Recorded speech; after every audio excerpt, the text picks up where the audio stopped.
Hey everyone, it's Eric and thanks for tuning in. Father's Day is just around the corner, only a couple of weeks out, and surely I'm not the only one who sometimes struggles to get their parents gifts.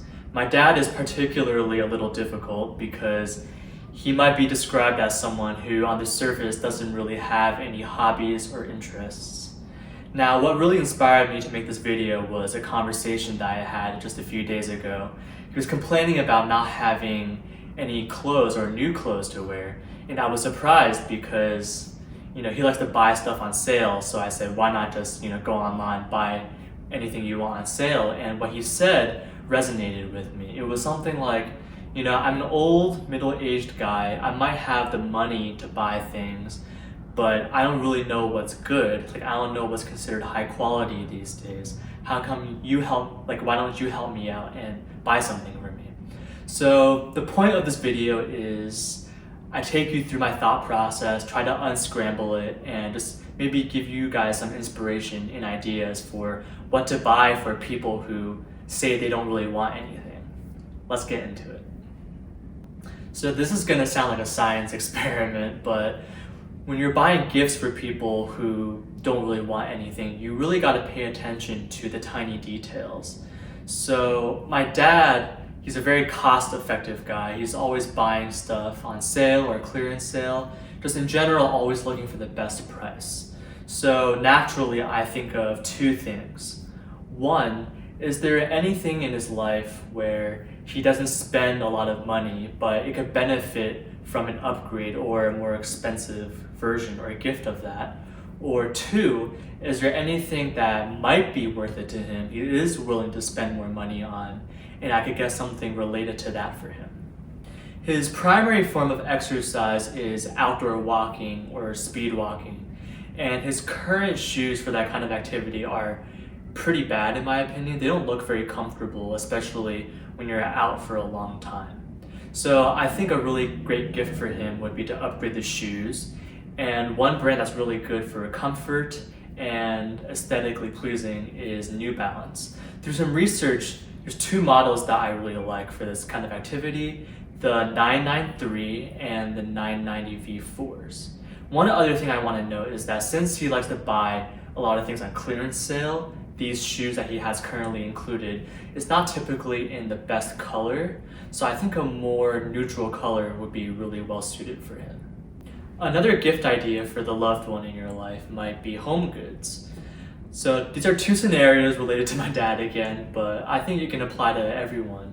But for example, he's always putting his cups or his plates on paper towels or napkins. And in this scenario, I think a coaster would be a nice gift idea, or a set of coasters, because it might not even be something they're thinking about, but it's very useful.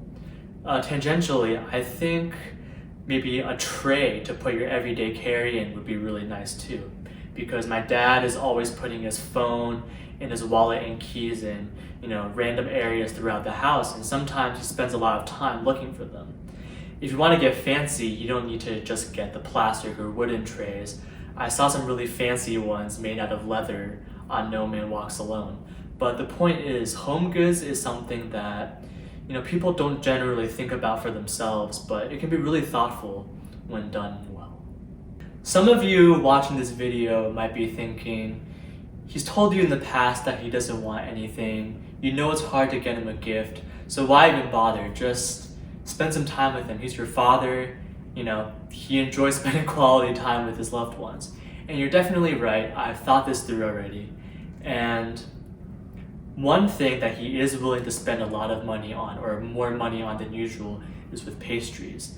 There's a pretty well-known bakery in Brooklyn called Le Potrement 4F. I'm sorry if I said that incorrectly, but my parents really enjoy going there and buying a box of their pastries. And they especially love their croissants. Now, these croissants are definitely premium. They are really good, but they are absolutely more expensive than your typical maybe dozen croissants from Costco. However, thinking this through, I did some digging and I found that there's actually a croissant making class in Manhattan on the weekends. And I've been thinking of booking tickets for myself, my parents, and maybe other family members. So this can tie back to you, even if your loved one might not have an obvious hobby or interest, you can tie it back to things that they maybe enjoy drinking or eating. Maybe they like wine. I know that there's a sake brewery in Brooklyn, or there's even wine and beer tasting classes at NYC. So in conclusion, that was my very long ramble, but I hope through all of that you managed to pick up some ideas or inspiration on what to get for that person in your life who doesn't want anything. In my opinion, this kind of thought process is a lot more useful than those super generic online guides or those YouTube videos that say 50 plus gift ideas that truthfully feel more like a wish list.